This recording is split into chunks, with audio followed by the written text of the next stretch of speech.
a priest happened to be going down the same road, and when he saw the man, he passed by on the other side. So there's this man, probably a Jew. He's just been beat up. He's laying on the road. Actually, it's probably impossible to tell what kind or manner of person he is at this point, right? He's been stripped of his clothing. He's been robbed of his identity. If you pass by, you have no idea who this is. He could have been a Roman soldier. He could have been a Jewish citizen. He could have been anybody, because he's been stripped of all identifying marks. And the priest is probably riding on a horse. A priest is one of the upper class of people. A priest is in a good place. He's a man of power in this culture. So he's probably riding, and as he comes upon this man, he just goes to the other side.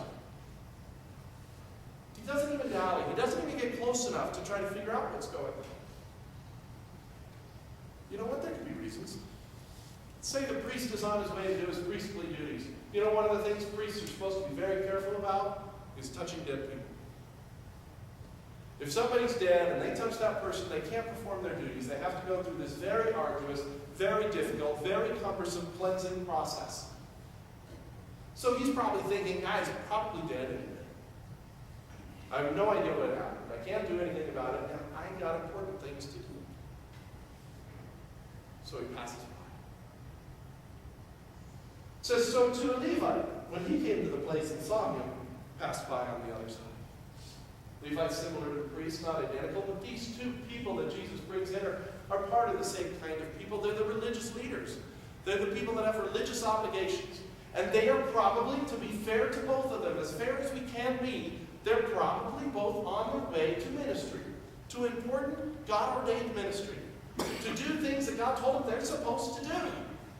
And to stop and take care of this man would seriously hinder their ministry. I think that is entirely true, likely, about these two gentlemen.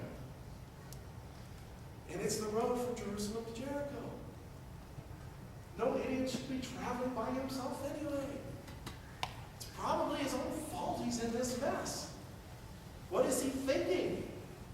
Shouldn't have brought money with him. Should have had someone with him.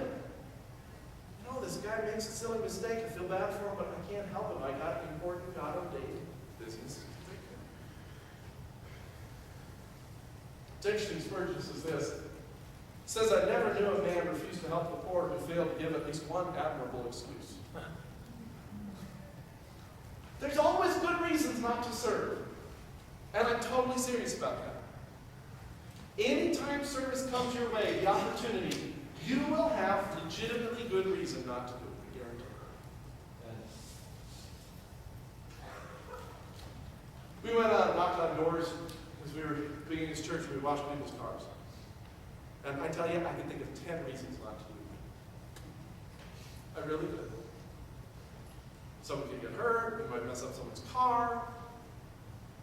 I don't like washing cars.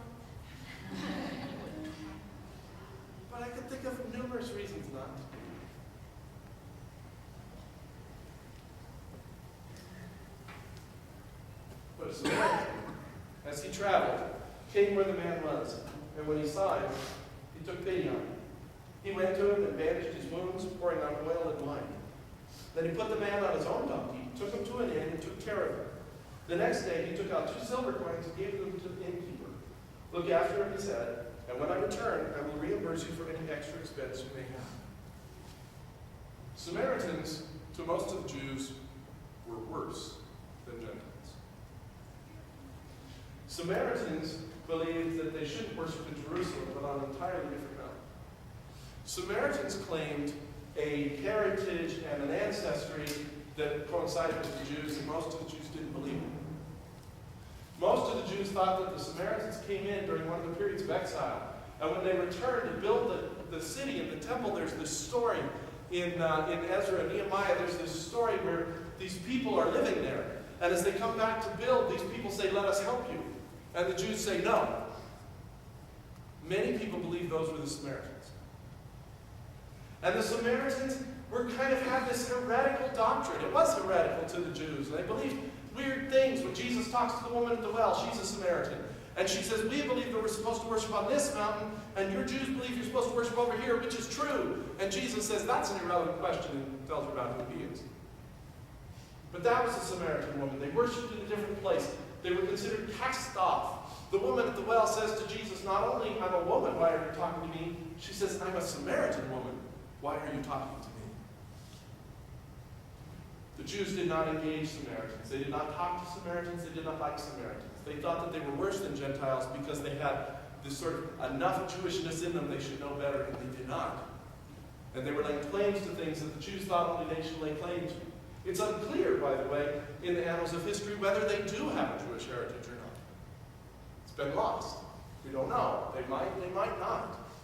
But this was the argument. This was the despicability. There was a rabbi who taught that if you see a Samaritan woman in distress as she's giving birth, you should not help her. Because if you do, you will only be bringing one more Samaritan into the world.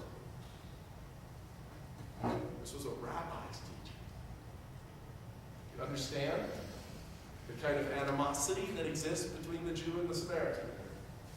And Jesus chooses to tell the story to a group of Jews and to make the good guy the Samaritan. Not the Levite, not the priest, but the Samaritan. The only way, I think, to really grasp this story at all is in your heart of hearts, in your personal space, is to say, if Jesus were telling me this story, what would make me most uncomfortable? Who's the hero? Is it a Muslim? Who is it?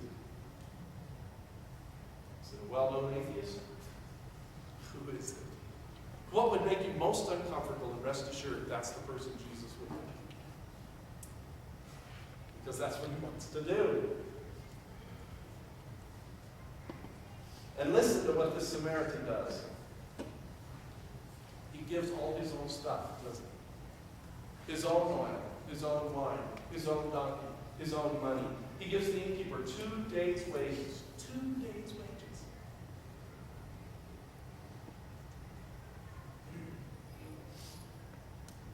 For a guy who's done nothing for him, and who it could be argued in reverse situations might do nothing for him. So he tells this story, and then Jesus asks, really the obvious question, but the one that you're going to see in a second. The lawyer doesn't like the answer. He knows where Jesus is going, but you're going to see how much he resists answering it. Jesus says this, which of these 3 do you think was a neighbor to the man who fell into the hands of the robbers? Which of these 3 do you think was a neighbor to the man who fell into the hands of the robbers? What a way to ask him.